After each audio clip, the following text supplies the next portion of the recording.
अरे कंस, क्या बात है? जिस समय कृष्ण का जन्म हुआ था उसी समय तुम कह रहे थे मैं कृष्ण को मार डालूंगा, कृष्ण को मार डालूंगा।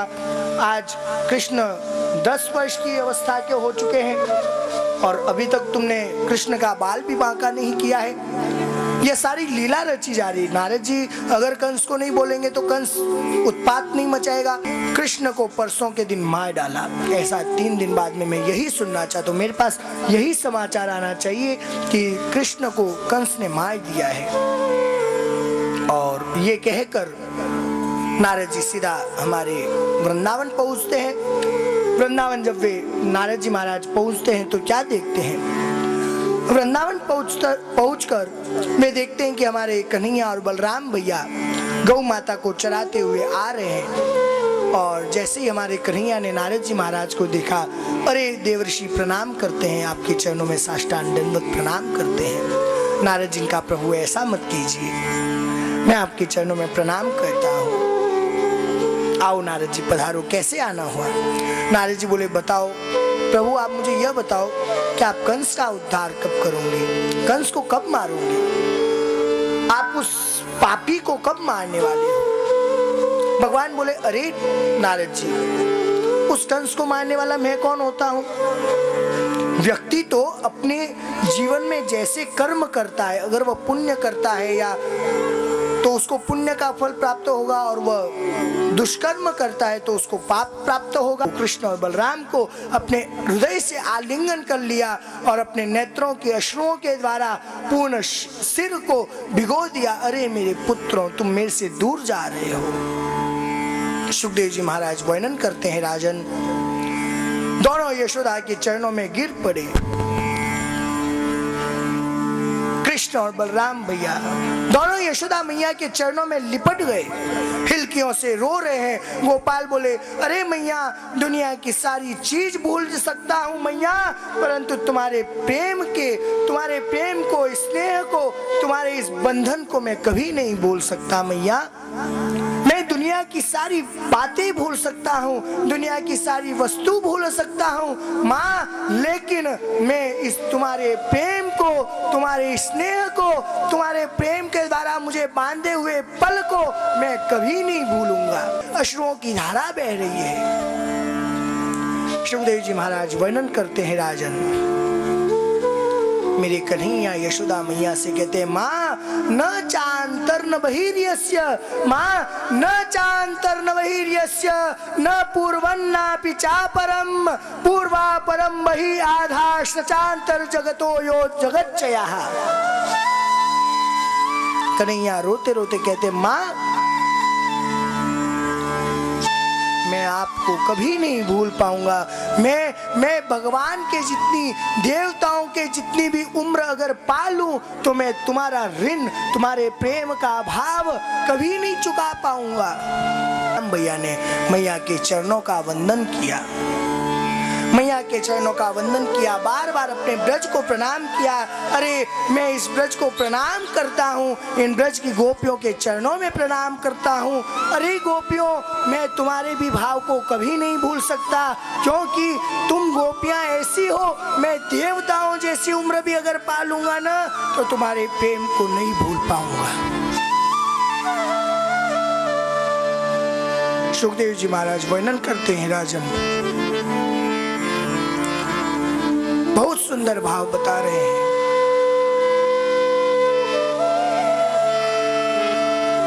कि कन्हैया रो रहे हैं, बलराम भैया रो रहे हैं, रोते रोते अपनी माँ को यही कहते माँ मैं तुम्हें छोड़कर जा रहा हूँ, लेकिन 3 दिन बाद मैं वापस आऊंगा माँ, तुम रो मत। सुखदेव जी महाराज कहते हैं, राजन जब तक अक्रूर जी महाराज के रथ की ध्वजा दिखाई दे रही थी, जब तक सारे ब्रजवासी की आंखों में से पानी की, अश्रुओं की धारा बह रही है, सारे ब्रजवासी रो रहे हैं, केवल यही देख रहे हैं अरे अरे शायद कन्हैया वापस मुड़कर हमारे ब्रज में आ जाए तो।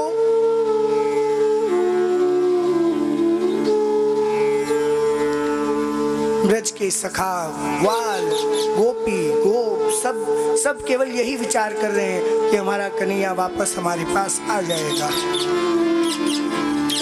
आज कंस ने मथुरा में यह सूचना फैला रखी थी कि कोई भी हमारे कृष्ण का सम्मान नहीं करेगा। अरे कृष्ण यहाँ पर आ भी जाता है तो उसके ऊपर कोई पुष्प वर्षा नहीं करेगा। सुखदेव जी महाराज वर्णन करते हैं, राजन मथुरा की जो माताएं थी उन्होंने मन में विचार किया कि अरे हमारे कंस मना करते हैं, ये कंस राजा जो है, मथुरा का राजा जो है वो मना कर रहा है तो क्या हुआ। हमारा भाव तो उस कृष्ण के प्रति भगवान का भाव है, इष्ट भाव है, इसलिए हम तो उस अटारी पर जाकर पुष्प वर्षा करेंगे। और मथुरा की जितनी माताएं हैं, जितनी सुकुमारिकाएं हैं, जितनी नव युवतियां हैं, वे सब अटारी पर जाकर हमारे कन्हैया के स्वागत के लिए पुष्प वर्षा करती हैं। जीवन में अगर हमें जो धनुष यज्ञ के ऊपर खूब सारे सैनिकों को खड़ा किया और कहा वह कृष्ण आ चुका है, उस कृष्ण का ध्यान रखना, वह कृष्ण इस धनुष को नहीं तोड़ देवे, याद रखना। सारे सैनिक वहां पर खड़े हो गए। अब मेरे कन्हैया सर्वप्रथम जैसे ही मथुरा में प्रवेश करते हैं तो सुखदेव जी महाराज वर्णन करते हैं, राजन माताओं ने कहा अरे बजमारे,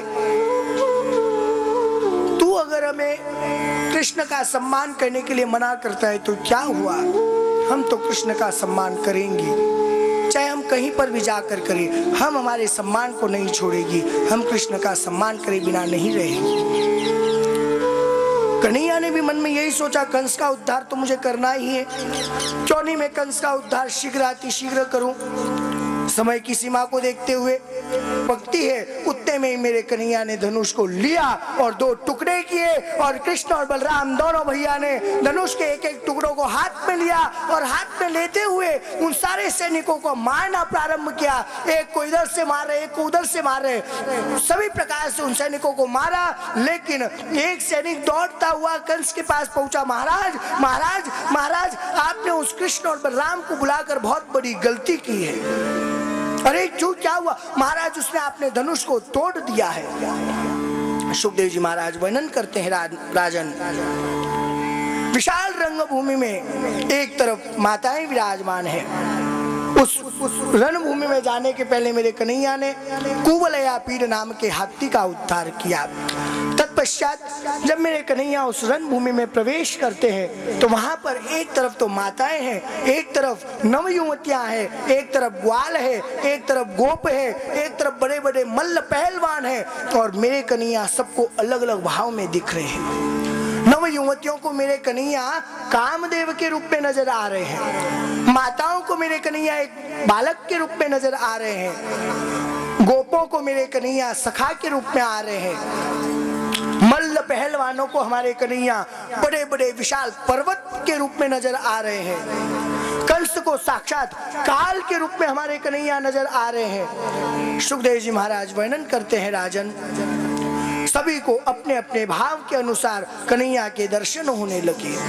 जो कहा जाता है, जाकी रही भावना जैसी, प्रभु मूर्ति देखी तिन तैसी। जैसे मन में जैसी जिसकी भावना रहेगी वैसे कन्हैया के दर्शन उस व्यक्ति को होते हैं। आलो न किशोर स्वाम, क्या बात बतलाइए, न बालो किशोर स्वाम बलश्च बलिनाम वरा लीलये भो हतो येन सहस्र द्वीप सत्वभूत। अरे तुम बालक नहीं हो, तुम किशोर नहीं हो, आज हमारे साथ युद्ध करने आए हो, तो आज मैं भी तुमसे युद्ध करता हूँ। लेकिन मेरे कन्हैया ने तो एक मुष्टिक का प्रहार किया, और जैसे ही मेरे कन्हैया ने मुष्टिक का प्रहार किया और उस कंस का मुकुट जो होता है वह धड़ाम से जमीन पर आकर गिर गया।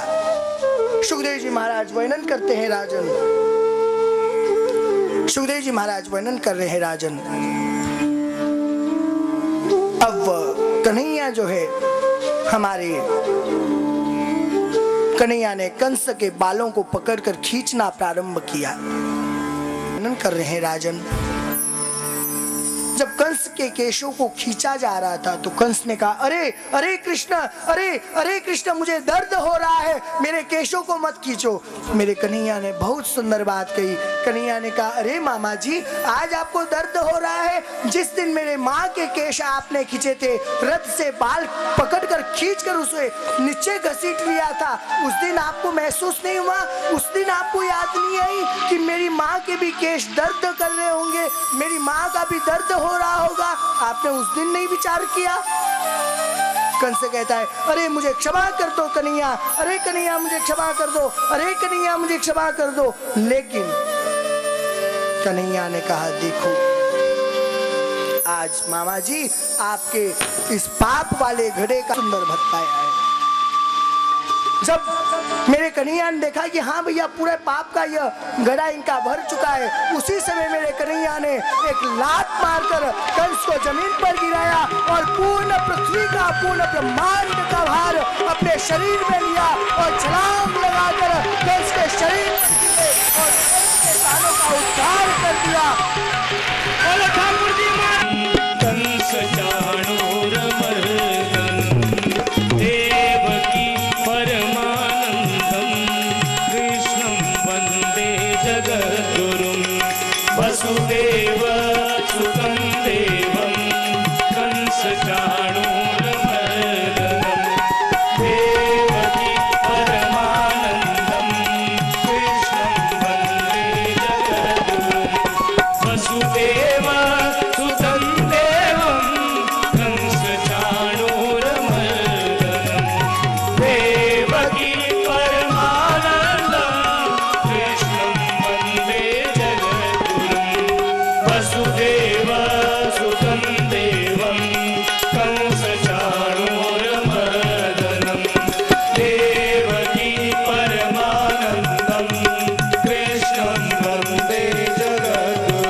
वर्णन करते हैं राजन, मेरे कन्हैया ने कंस का उद्धार किया और कंस का उद्धार होने के बाद में हमारे कृष्ण भगवान ने जाकर उग्रसेन जी महाराज को कारागार से मुक्त किया और अपने माता पिता के चरणों में जाकर प्रणाम किया।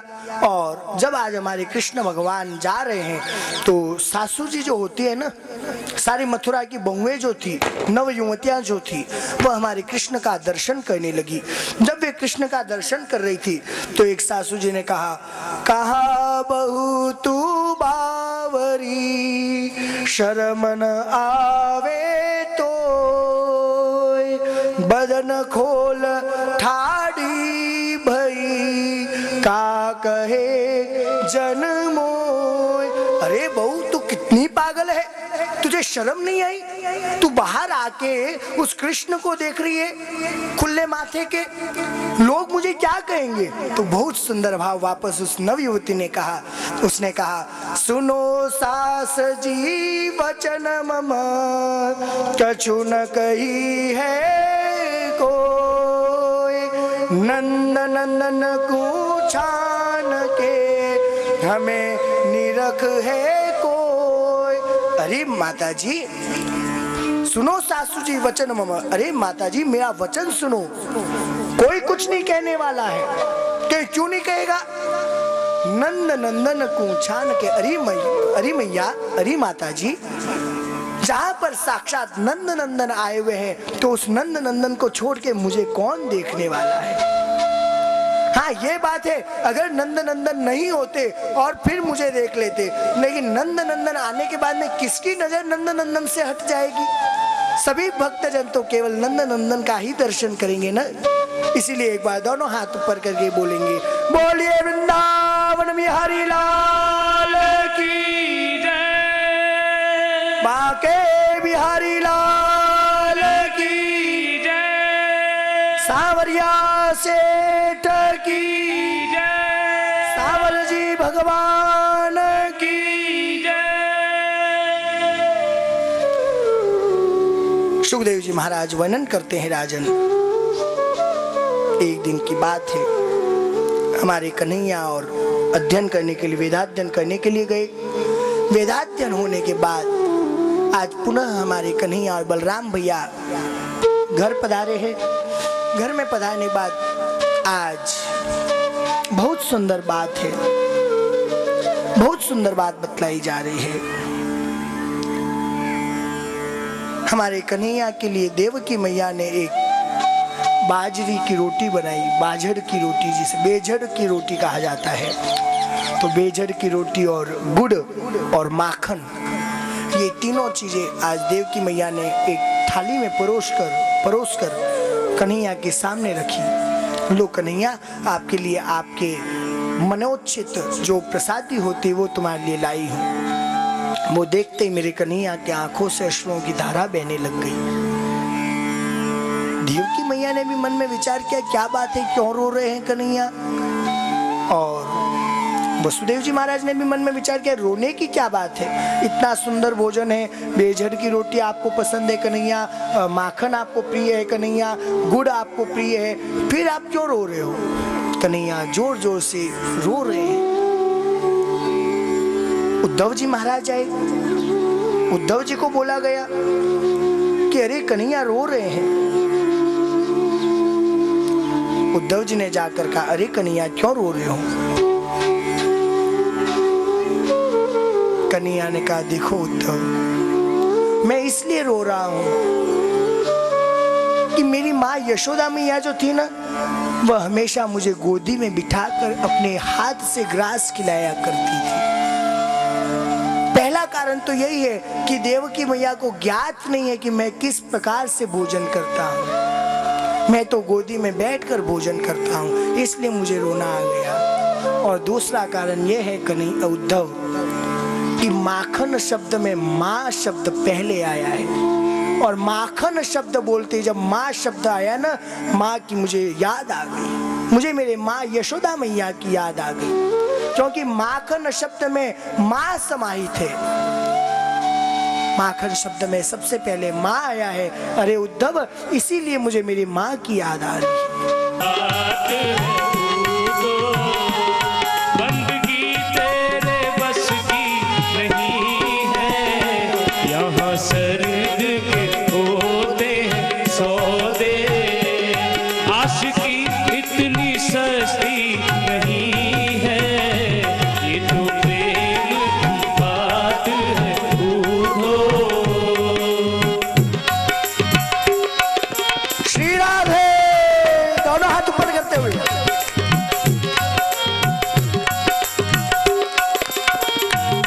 हम सबको यहाँ पर गोपी बनकर गोविंद के प्रति प्रेम भाव प्रकट करना है, गोपी के रूप में ताली की सेवा करते हुए। प्रेम वालों ने कब वक्त पूछा, उनकी पूजा में सुन ले ऊधो।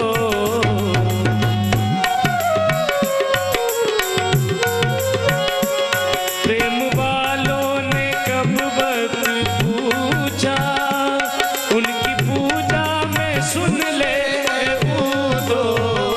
यहाँ दम दम में हो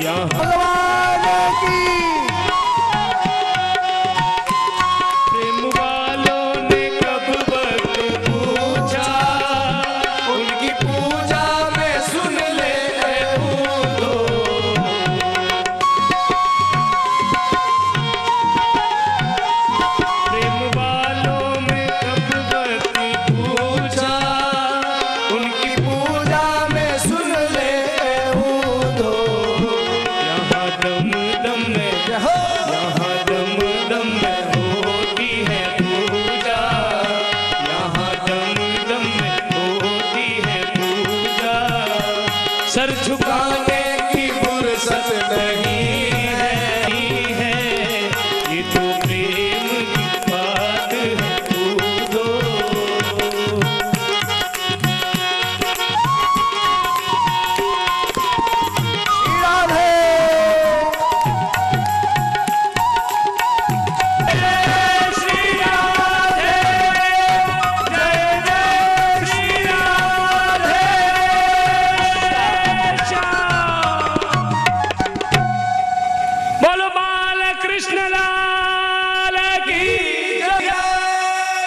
बहुत सुंदर स्वामी है गोविंद, उनके साथ विवाह करूंगा। गोकुल के जो नंद बाबा है उनके पुत्र जो कृष्ण है उन्हीं के साथ मैं मेरी पुत्री का विवाह करवाना चाहता हूं। लेकिन जो भीष्मक था, भीष्मक के पुत्र थे रुक्मी, उनका एक सखा था शिशुपाल। आज रुक्मी ने आकर अपने पिताजी को कहा, महाराज मैंने अपनी बहन का विवाह एक शिशुपाल नाम के राजा के साथ किया है। लेकिन इस बात को ना भीष्मक महाराज स्वीकार करना चाहते थे और ना रुक्मिणी मैया स्वीकार करना चाहती थी। रुक्मिणी मैया ने आज अपने भाभी जी को कहा कि मैं चाहती हूँ, मैं मेरा विवाह साक्षात द्वारिकाधीश भगवान के साथ करना चाहती हूँ, मैं मेरे नारायण के साथ विवाह करना चाहती हूँ। और इस बात को सुनते ही भाभी जी ने कहा, ऐसा करो तुम एक पत्र लिखकर अपने द्वारिकाधीश को भिजवा दीजिए। रुक्मिणी मैया ने पत्र लिखा है और पंडित जी को कहा कि अरे पंडित जी, यह जो पत्र है या द्वारिकाधीश को पहुंचाइए।